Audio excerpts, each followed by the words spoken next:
There's your weekly walk back from Jerod Mayo and clarifying statements that he made at the post-game podium, which really has become sort of a weekly ritual for the New England Patriots here so far, Zoe. But I said it before the show. It's literally Monday morning quarterbacking. Yes, every single week we have a walk back and a clarification, and this is what I meant. And Who was the clarification with during the press? Was it with Callahan? Andrew Callahan? There was a follow-up at like a couple later, and it might have been Callahan that followed up, so you're right. But that first one, man, AVP, right under the bus, babe. Thanks for coming out. And I got wide-eyed by it. Yeah. I'm like, whoa. That's usually not a statement you see from a head coach. And it's an angry defense. Like he said, that's an angry defense mechanism. Well, I mean, the best defense is a good offense. So if you get defensive, your best approach is to throw your offensive coordinator under the bus.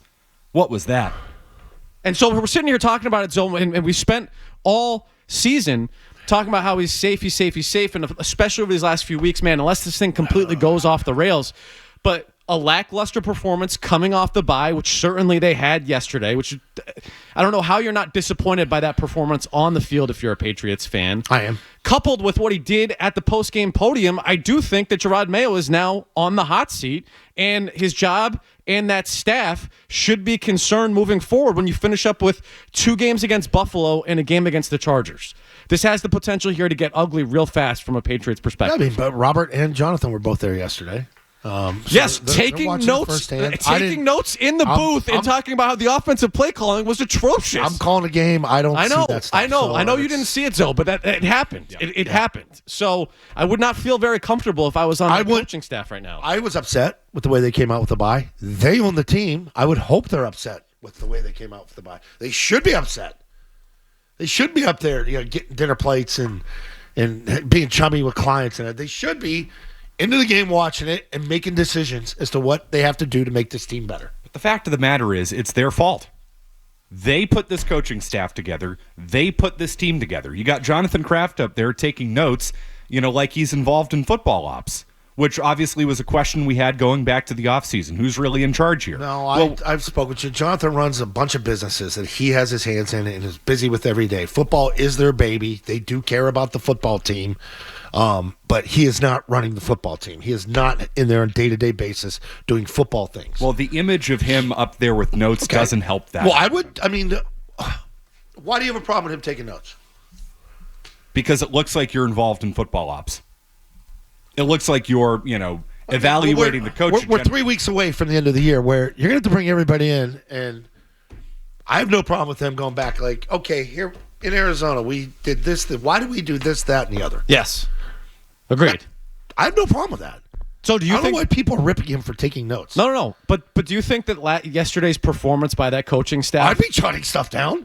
Do you think that deserves to put them on the hot seat from a coaching staff perspective? Jim Lau texted me first quarter, second quarter. There's no rhythm to this game as to what they're doing. There's no flow.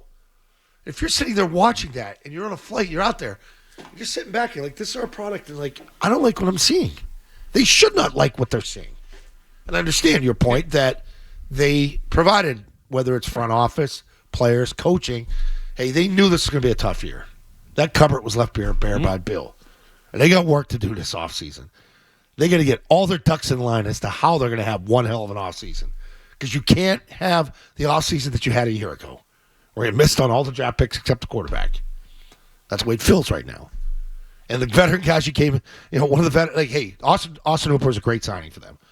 I think Gibson should be getting the ball more. He's a good signing for them. Everybody else? Osborne? Yes. Having Thornton back? Whoever decided to keep Thornton on the roster? Bad. They should be doing tallies on that as to who is to blame for that. Who is in charge of that? Well, it's them. They're to blame for it. They put this coaching staff. Maybe not at this point, though, McCarthy. Maybe at the end of the year, they will be, okay, we're to blame here. We will fix this. Yeah. Because we trusted you to do this, that, and the other. It's like the same way with the Red Sox. You're gonna point to Breslow for the players he gets or for the pitchers that he don't want. Okay, and I know John Henry's not in there every day. He's not running the team. But all the bottom line, you're signing the checks, your bottom right corner. And you got to look where your money's going. And when you win, you make a hell of a lot more money. That's for sure. And we've done a lot of winning in the past. Got to get back to that somehow as you watch other teams.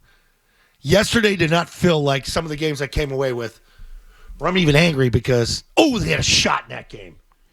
It felt like they were down 4 scores in that game all day. They couldn't convert on third down, and they couldn't stop him on third down. I mean, I just go back to even after that touchdown by the Patriots and then that follow-up drive by Arizona and converting every third down and just, man, the defense has regressed so much over the last few weeks. I don't know what's going on with this defense. I don't. It's mind-boggling.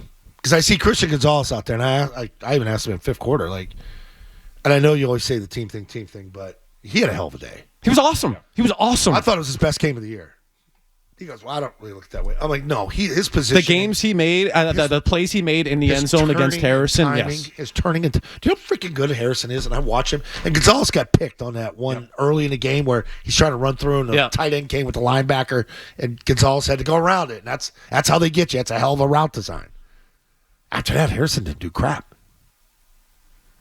Outside, one-on-one stuff. Gonzalez owned his ass. That's a good receiver. Yeah. We watched a lot of film on him going into this game.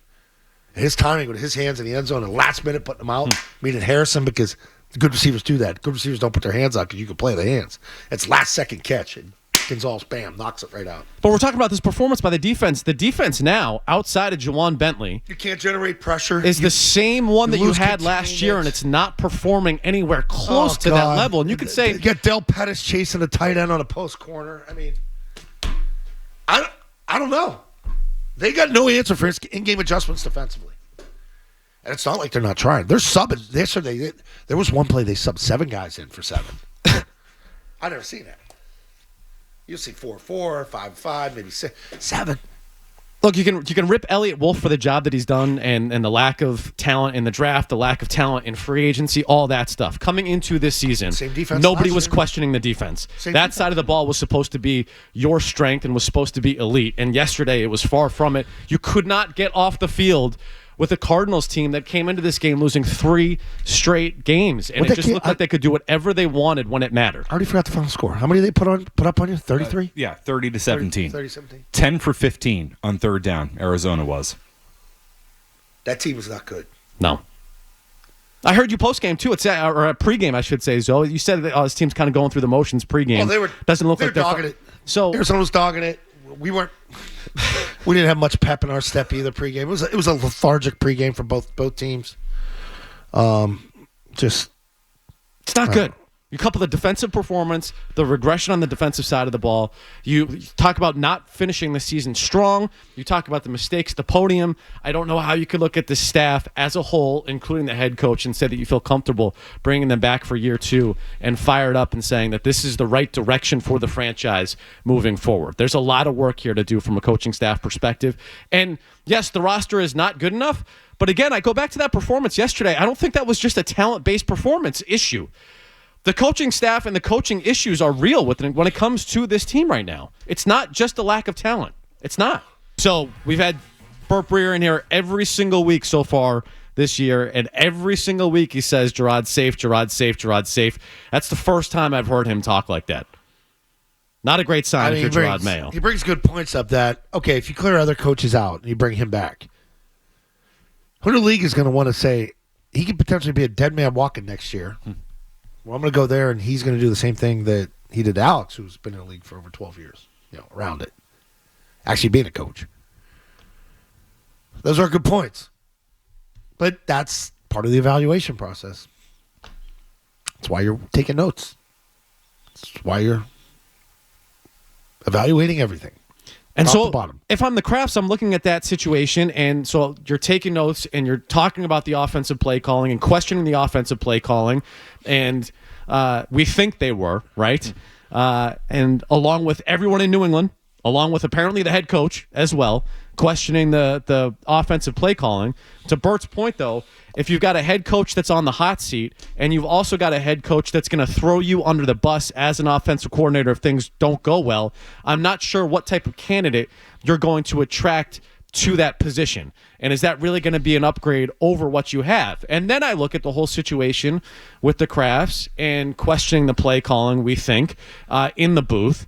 And I really wonder how we got to the point where they're questioning the play calling and why are we at the point that we're at? And I look at that and you say, well, you have a guy that's the offensive coordinator that is calling plays on a full-time basis for the first time in his career. All right, well, why do you have a first-time play caller as your offensive coordinator right now? Well, because he was the 11th, 12th, 13th choice to be your offensive coordinator this offseason. Well, why was he the 11th, 12th, 13th choices to be your offensive coordinator? Well, because you hired a head coach that doesn't have head coaching experience and didn't have connections across the league and didn't have a staff put in place when you hired him. Well, why did you hire a head coach that didn't have a staff put in place or an idea of what he wanted to do to go in that direction? Well, because you promised him the job when you had another head coach here. All right, well, why did you do that? Well, you fired the first head coach because he underperformed and you bottomed out and had the number 3 overall pick and you had to take a quarterback with that number 3 overall pick. Well, why'd you do that?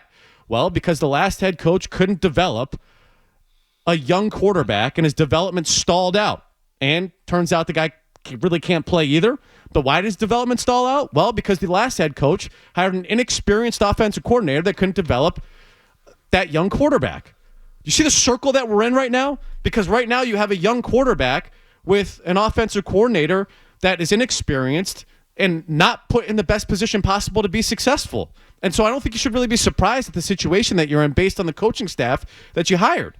It's exactly where you should be. And so I do think you have to clean house, start over, put a program in place, bring in a head coach like a Mike Vrabel. You see what's going on in Denver with Sean Payton and Bo Nix. Zoe, you're not a Bo Nix guy. Nope. They're winning games. That's a head coach that has a program, experience, all that stuff. Because he adapted to the player, the actual quarterback. I don't think that's happening right now. And so when you question the play calling, I think it's a way bigger thing. This is a square peg, round hole situation from the beginning. Like if you don't actually believe in Van Pelt and his offense, or you don't think he's developed the quarterback, and the quarterback's just the good at 22, that's scary then. I don't know what else you can point to right now on the offense where you say somebody's teaching him something, because you just, dude, I was in production meetings with him and Joe Milton. Yeah. And they both said, we haven't called a play in the huddle since we were 17. They both said that to us as a crew. Me and the McCourties were sitting there doing it. Bob was at the meeting. Yeah. And I'm like, wow. And you just think how much you process. Like, I ran a pro offense at Maryland for 5 years. You know, split right, scat right, 868 arrows, back flat, H angle. We tagged everything. Rip, Liz, scat, Louie, Roger, all that stuff. Stuff they did, the Brady stuff. And to think that he got to this point now where I hear him, how he talks about defenses, how he sees things, how they're laying things, what his expectations are week to week. Somebody's doing it with him. That's just you don't do that yourself when you got a wonky toe and wonky feet and his feet are all over. What a bunch of BS that was. But here's my thing. Normally, when you hit on a quarterback like this, the offensive coordinator is the guy that the rest of the league's looking at saying, that's our next head coach. Like, that should be a huge feather in the cap. But I look at the rest of the offense. Who else is developed? I like the touchdown to Pop. That's not a called play. Yes. That's that's an oblique. Yep. I almost said it. That's an oblique. Awesome play. I'm going to scoot out left side. I'm going to try and make something happen. And he did. Then he ran one around right end later. Like, you see that, you're like, wow. You could be better on offense. The talent jumps off the screen, obviously. It does. And here's the trick. They're not ruining him. Like that, they're not killing him. So they got to take all this into account. Here's the problem they have moving forward is Van Pelt has done a good job coaching Drake May. He's not a good play caller. And that's the issue, right? Is you've hired an offensive coordinator to coordinate your offense who's basically never done it before. He's spent the last 20 years coaching quarterbacks, and that shows. But then you start complaining about the play calling in the booth. It's like, what do you expect? You hired a guy who's never called plays before. Of course it doesn't look good. So here's the thing that would scare me when it comes to Jerod Mayo coming back for year 2. What Breer just said, Zoe. So if you can't get an elite candidate because you've got a head coach that's on the hot seat and you've got a head coach that's going to throw you under the bus, you're not going to hire an elite level candidate. And so now are we clearing the staff out after year 2? And now we've got a situation where Drake May's on his 3rd offensive coordinator in as many years. What are we doing? What are we doing? So it's not a good situation right now. It's not. Your best approach is probably to keep Alex Van Pelt. And I don't like him as a play caller. Nobody likes him as a play caller. He's not good at it. But, Tim, the point you just made, You're going to blow him out year 2, then you're going to move on from Mayo. You're going to bring in a new coach who's going to want a new offensive coordinator. It's dysfunctional. It's way too dysfunctional.